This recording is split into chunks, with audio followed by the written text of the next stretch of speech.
Good morning and welcome to Wholesome Roots. I'm feeling really good about today. The sun is out. It is amazing how much of a difference it can make in your attitude about the day when it's sunny and beautiful versus cloudy and rainy and dreary like it has been. So I'm pretty excited. I've got a lot of chanterelles to harvest that have popped up from the rain, and I've got vegetables to harvest from the beets and maybe some kale, and I've got hopefully an opportunity to do some gardening today because Dalton is here and he is acting like he's in a good mood. So when he's in a good mood, he usually is very happy to watch the boys. So hopefully this big weedy mess behind me gets some much needed attention. I think I'm gonna pull out the lawnmower and get the stuff around the edges. That's how bad it is. And then see what I can do to tie up the rest of the tomatoes. And I don't know, maybe I'm being a little too optimistic here. I better limit myself just a little bit on what I think I'm gonna get done. So we'll see. I'm hoping to get some stuff done though, and that'll be a huge bonus to have some of it taken care of.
I just looked out the barn door as I was milking and I saw this little friend. Say hello, little friend. Yeah, he's scared. He's so little. Okay, go back to what you were doing. Thank you for visiting us. Luna, you can't come back out with me. You have to stay with your goat friends. Yeah, sweet baby. She wants to be with me. Oh, these goats are happy. Happy, hungry goats eating their lovely breakfast. They're such beautiful animals. I am so truly very blessed. All right, y'all. We've got Coco and Rocky, who's got her head down. She's back there. That looks just like Coco. She is in milk and Coco is not, and they are both available. I'd like to sell them as a pair.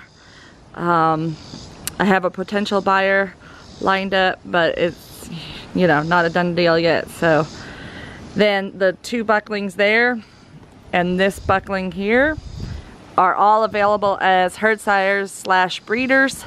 They are from very good genetic lines, and I am hoping that at least one of them becomes a breeder.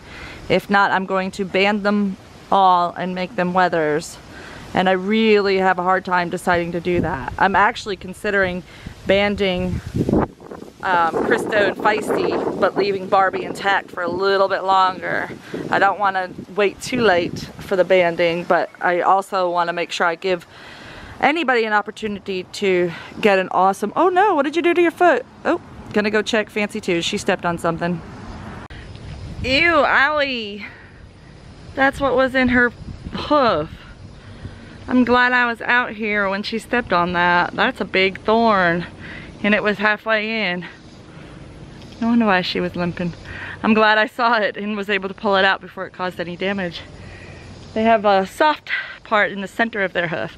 The outside is like nail, but then the inside is like, I don't know, kind of like soft cartilage. I don't know how else to describe it. It's just a rubbery, almost like an eraser type texture. Yeah, that's about how it is. So anyway, I went ahead and grabbed the trimmers and trimmed her hooves up a little bit because she was letting me touch her feet in the field. So I was like, why not? She hasn't been on the milk stand as like the other girls because she's not in milk anymore. So I haven't actually been as good about hoof trimming with the ones that don't get on the milk stand.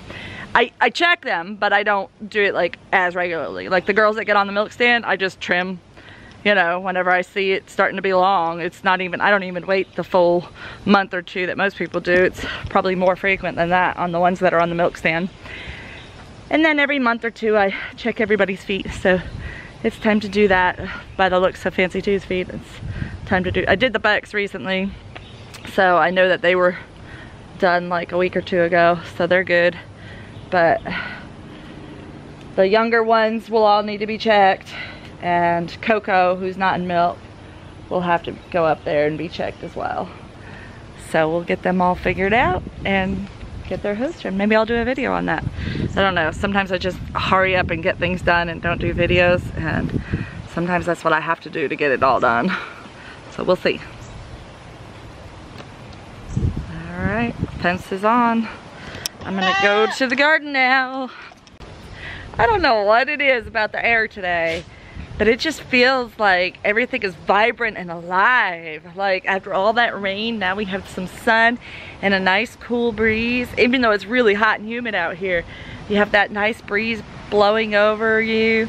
It's just perfect. I just feel really happy today. I'm looking forward to see what I get done with this day, because I feel like I'm super motivated and I can probably get more done because of that feeling. So I'm going to harness that, and I'm gonna, before I even go to the house, I am going to grab some beets and kale out of the garden, even if it's just enough for us and our friends for tonight and tomorrow night. That'll be perfect and better than nothing at all. So I'm gonna go do that now.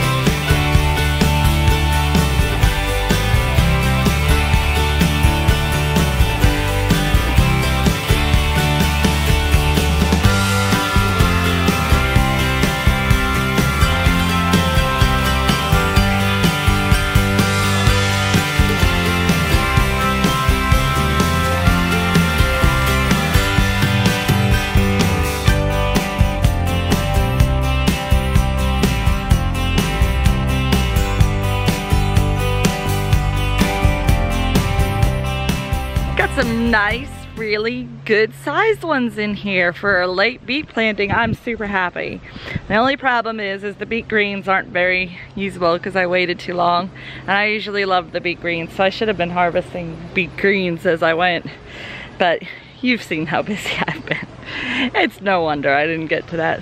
But I'm super excited to have some yellow and red beets tonight. Ooh, roasted beets, yum.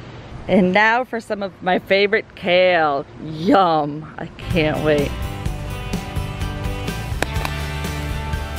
Oh, they're just crispy, crackety. They're so full of moisture, they just crack right off. I was worried I forgot my knife pruners, but goodness, don't need it. The moisture from all the rain has made them so crispy. They're gonna be delicious. And they are full of weeds under there, unfortunately for them. But you know, this isn't gonna be the end of the world. We still have plenty of kale, right? That's what matters. There is a little bit of bug damage on the kale. I don't know if you saw, there were some holes in the leaves. A few holes in the leaves is no big deal. We just eat them just the same. You know, it's said that the leaves with holes in them are actually sweeter and better tasting, and that the bugs know better and they go after the yummy ones. So if you're picking out plants to eat for your dinner, you might want to pick the ones with holes. They might be the yummier ones in your garden. So with kale, I always harvest the outside leaves and leave the center leaves. Always leave the center leaves. So you can harvest quite a bit off of just one plant and still leave behind plenty to regrow. This is going to be so good. I can't wait. Yum. Kale cooks down quite a bit, so it's good to have a good amount when you harvest. Go ahead and get a lot. You're probably gonna need more than you think. At least we do. We love to eat our greens. And they're great in a smoothie. They're great in a just stir-fried in a cast iron skillet with some butter or oil. Throw some garlic or onion in there, even better. But I just love it with a little splash of vinegar at the end. That's my favorite. So good. All right, I think that's gonna be good. That'll be enough for tonight and tomorrow. Well, no, I better get twice as much if I want some for tomorrow too. Not a bad harvest for all of 5 minutes. I've got enough beets and kale to feed a family of 6 for several days. So we are going to share with our friends tomorrow night, and we're going to have some of it tonight, and we're just going to be happy and good. I feel so good. It's a good feeling to harvest the fruits of my labor. All that hard work is paying off finally. Oh my. Please like, share, subscribe to our channel if you haven't already, and we'll see you next time on Wholesome Roots.